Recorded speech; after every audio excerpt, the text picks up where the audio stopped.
Welcome to the Wild and Free with Anna Love podcast. I am your host, Anna Love.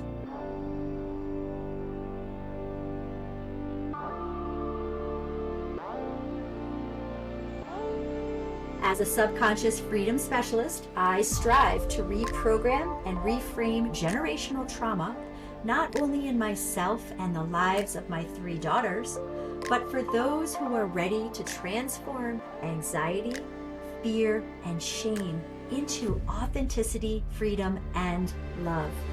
Whether you are 20 years old or 70 years young, buckle up for raw and honest explorations in doing the work necessary so that you may shine your brightest light from your heart and onto the lives of others. Welcome to Wild and Free with Anna Love podcast. Now, today we are taking a deep dive into something that is really close to my heart. It is called triggers. Years ago, we didn't have the word trigger at our disposal like we do nowadays. And my kids are even using it. I don't know how they learned it, but I think they picked it up somewhere in school. Even they know what the word trigger means. And I was introduced to it a few years ago when I was taking a course at Landmark Worldwide.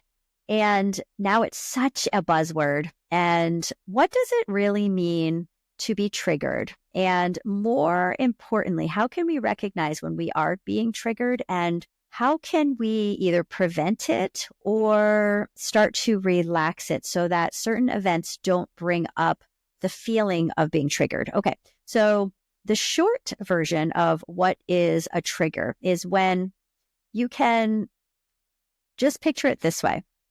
An event happened a long, long time ago that stayed with you. It is still unresolved. Therefore, it is stuck inside your body. And now, years later, an event occurs and you react. You don't respond, you react. And you typically react in a negative way. Maybe you are shouting. Maybe you are wanting to fight. Maybe you are freezing. Maybe you are wanting to run away. And you can't figure out why this event that's happening is causing this feeling in your body and the way that you are reacting to it. You have absolutely no idea. Now, it could be something like a car cuts you off that's driving in front of you, and you instinctively react and start yelling at the car.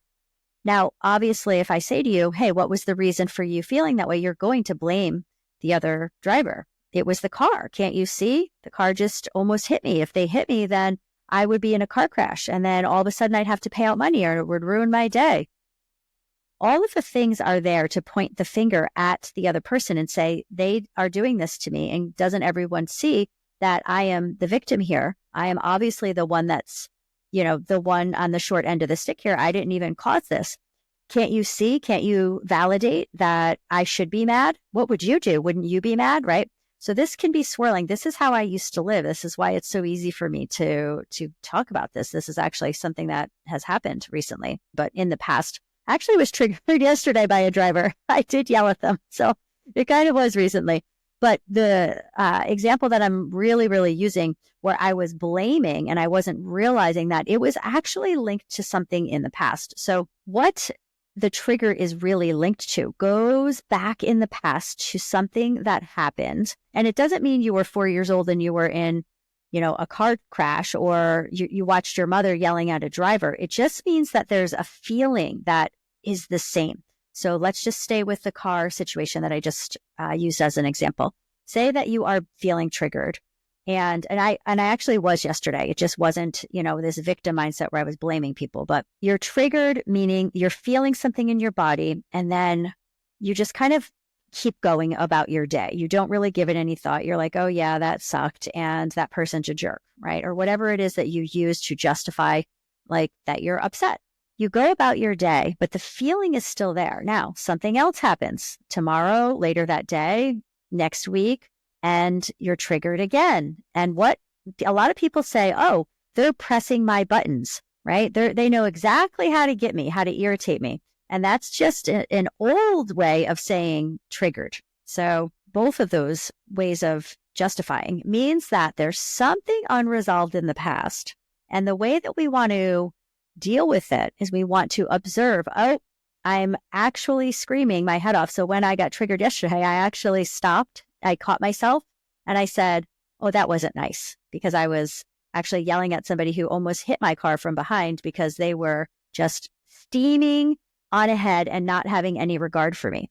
And that's important to understand the trigger. Okay. So the trigger is I feel that someone is disregarding me. Someone doesn't care that I'm in front of them or that I am in their way.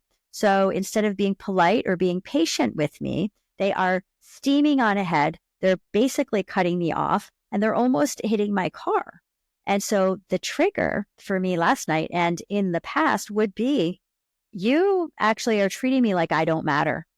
Okay. But in the moment of it all, there's no way that I used to not be able to rationalize this. I would just get angry. I would scream and I would just let that actually ruin the next few moments, if not several moments, whether it be half an hour. I'd get to the place that I was going. I would actually find people to complain about the trigger, to complain because it was still in my body. Have you ever come upon someone and they're actually in a really bad mood, they're in a shitty place, and they might even be tense or they might be shaking. And when you ask them what's happened, they will reference something that happened on their drive into work. Maybe it was 30 minutes prior.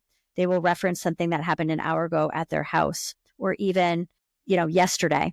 They're still holding on to that trauma. They're living in it. Their nervous system is still being affected by it. And why this is important is that when we take the time to remove ourselves from the event of when we were triggered, we can actually sit and, I like to say, meditate or just check in with yourself and ask yourself, what am I actually feeling here underneath the event, underneath the initial fight, flight, freeze, or appease, or I think I covered them all. Underneath all of that, what is really there? What are you making it mean? I like to say. And when you check in with yourself and you really ask yourself an honest question, what am I making this mean? Then you can say, oh, I don't feel heard. I don't feel seen. I don't feel respected. I feel steamrolled. I don't matter. And then you can say to yourself, the second question would be, where and when have I felt this before? And if you really, really give yourself some time, you will go back. Your unconscious mind will bring you back to that very event of when the feeling was there for you, whether you were in a fight with your parents, whether you were, talking to your siblings and they were disregarding you, maybe something at school, something with a friend. So it takes some practice. And the first time that I had learned this technique and what a trigger was, and that I was actually being triggered, I had to, and it wasn't around a car, it was around actually my kids not listening to me and me saying like, please stop, please stop, please stop. And on the fifth time, I would yell, I would say enough. And I would shut the whole thing down, whatever they were doing. And it was becoming this really annoying habit of mine to raise my voice. And I wanted to get to the bottom of it, but I was feeling so anxious inside that it took me, I think it was 4 times, that 4 different separate instances that I was getting triggered about the same situation. And I would have to go in another room and I would sit with myself. And finally, my unconscious mind brought me there. I trusted myself enough on an unconscious level to take myself to where I was 10 years old. And even though I couldn't elicit a picture, I could elicit a feeling in my body. And I was able to say, oh my gosh, I don't feel heard. That's where I felt this feeling before. And what am I making it mean? What am I making this feeling mean? It means that I don't matter. So when I was telling my children, hey, can you please talk nicer to your sister? Can you please stop doing that? Whatever it was. And they continued to not listen to me and they continued to do the very thing that was triggering me. I felt unheard, back to me being 10. And that's when I would lash out. Because at 10 years old, I was not in a place of being able to lash out. I was not allowed to lash out. I would get in trouble if I lashed out. So there was a part of me from a younger time, decades before, that had created a story around not being able to speak my mind, having to suppress my feelings. And then years later, in my 30s and 40s, it was still in my body, and someone would push my buttons, right? Or someone would trigger me. And all of a sudden I was 10 years old again in my emotional frequency, right? In my nervous system, even in my mind. This is how I was reacting to the situation in front of me. So that is a quick explanation and a couple of examples. So I want you to think about, how do you get triggered? How often do you get triggered? And then when you, and asking yourself, hey, I'm going to put this in my mind's eye so that it's something that I'm going to be thinking about. And I'm going to move through my day. And every time that I feel something rising in my chest, or my head starting to get hot, or my heartbeat is increasing, and I'm feeling some sort of way that I would consider it being triggered, or someone's pushing my buttons, I'm actually going to allow myself the freedom to stop engaging and remove myself from the situation, going to sit in the bathroom, going to sit in the bedroom, going to stand in another room. And then I'm going to calm my breathing. And breath work is the fastest way to calm your breathing. Just taking a few short, quick breaths through your nose and then out your mouth. And when you do that several times, you will start to de-escalate the feelings that are happening in your body. And then you can ask yourself the two questions. Where have I felt this feeling before? And when you're able to capture that, what am I making it mean? And then if you're able to give yourself another few moments to then take that knowledge and bring it into the event that just occurred, and see if there's a relationship between the two. See if there's a pattern that looks similar to something from your past. And let me know how that goes for you. I'd love to hear. And thank you so much for listening. And I will catch you next time. If today's episode sparked something inside of you, I've got something special to help you take the next step. Check out my free ebook, Design a Life That Lights You Up. 5 simple steps to quiet the inner critic and discover a deep sense of self-worth. Inside, I walk you through step 1, conquer the critic. Learn how to silence the negative voice in your head. Step 2, cultivate self-worth. Build a foundation of confidence from the inside out. Step 3, listen to your body. Tap into the wisdom your body holds to guide your decisions. Step 4, embrace change and overcome fear. Break through the barriers holding you back. Step 5, visualize and set intentions. Align with your vision and create a life that truly lights you up. This guide is designed to help you reconnect with yourself, quiet the noise, and step into the life you deserve.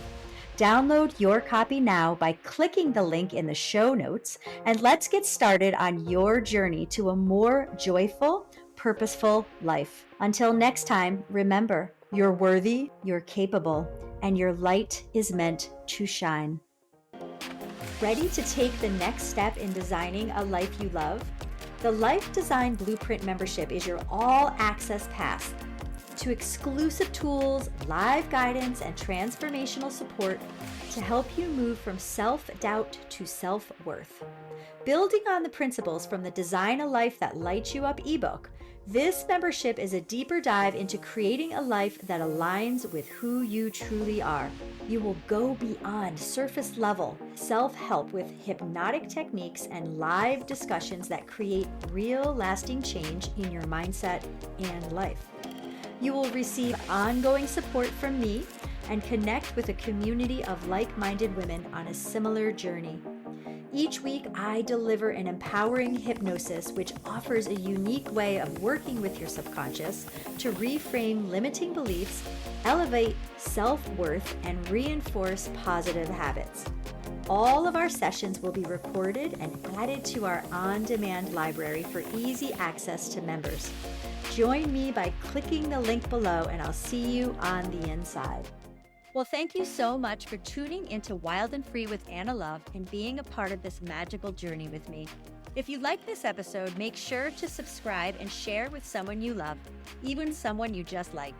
Bonus points if you leave a review. Show notes below gives you everything that you'll need to know, and I'll see you next time. So long for now.